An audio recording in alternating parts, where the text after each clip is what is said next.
সে আবাসিক হলগুলো থেকে তাদের ক্লাসরুমে আসতে যতটুকু সময় দরকার হয় সে জায়গাটুকু যদি রিক্সায় আসে তাহলে মিনিমাম 20 টাকা দিতে হয়।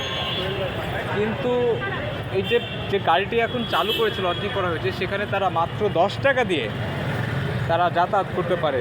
সুতরাং যারা শিক্ষার্থী রয়েছে তাদের এমনিতেই যেহেতু আর্নিংয়ের একটু সুযোগ যেহেতু ছাত্র হিসেবে সবার যেহেতু কম থাকে, তাদেরও কম জায়গা থেকে এই যে সেভিংস করার যে বিষয়টা বা যাতায়াত খরচ কম আনার যে বিষয়টা, সেটা অনেকটা ভালো লেগেছে। তবে ঢাকা বিশ্ববিদ্যালয়ে এরকম হয়তো বা 4 থেকে 6টি বোধ হয় এরকম মাইক্রো অটো বাস রয়েছে।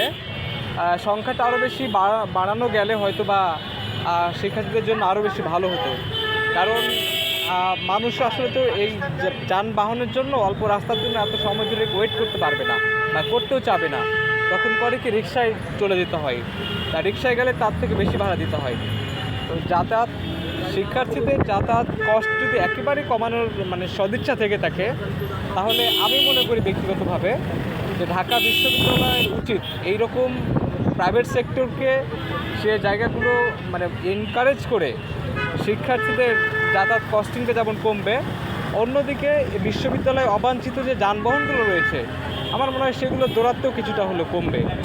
আর ঢাকা বিশ্ববিদ্যালয়ের যে মেন যে সড়কগুলো রয়েছে, প্রধান যে সড়কগুলো রয়েছে, সেই সড়কগুলোতে মনে হয় অটো রিক্সা যেগুলো আছে সেগুলো এখন অ্যাক্সিডেন্টের একটি বড় কারণই হচ্ছে অটো রিক্সার সাথে সংঘর্ষ। তো এইগুলো রোধ করতে পারলে এবং এই ধরনের অটো বাসকে যদি আরও বেশি ফ্যাসিলিটেট করতে পারা যায়, সেক্ষেত্রে পরিবেশগত বিষয়টা যেমন ভালো থাকবে, ঢাকা বিশ্ববিদ্যালয়ের যানজটটা কমবে। তৃতীয় আরেকটা বিষয় হচ্ছে যে আমি যে যানবাহনটিতে যাচ্ছি সেটি কোনো ধোঁয়া ছাড়ছে না, একই সঙ্গে আমি দেখছি যে এটার কোনো সাউন্ডও হচ্ছে না, এবং যে জার্নি যে কস্টিংটা সেটাও কিন্তু রিক্সা বা অন্য বাহনের চেয়ে অর্ধেক হয়ে গিয়েছে। সুতরাং সে জায়গা থেকে দেখা যাচ্ছে যে এখন পর্যন্ত নেগেটিভ কিছু এটার ইমপ্রেশন এখন পর্যন্ত আসে নাই। সুতরাং এটার ফ্যাসিলিটিটা আরও বেশি এনকারেজ করা দরকার এবং শিক্ষার্থীদের আরও বেশি এটাতে চড়ানোর জন্য যে ব্যবস্থা সেরকম কোনো একটা রুট ফিক্সড করে দেওয়া দরকার।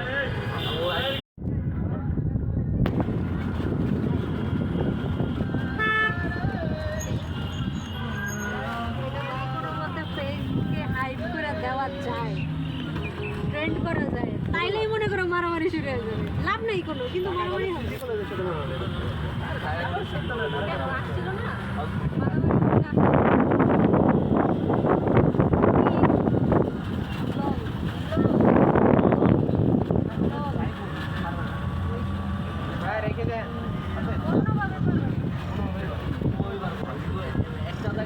রেখে দেন।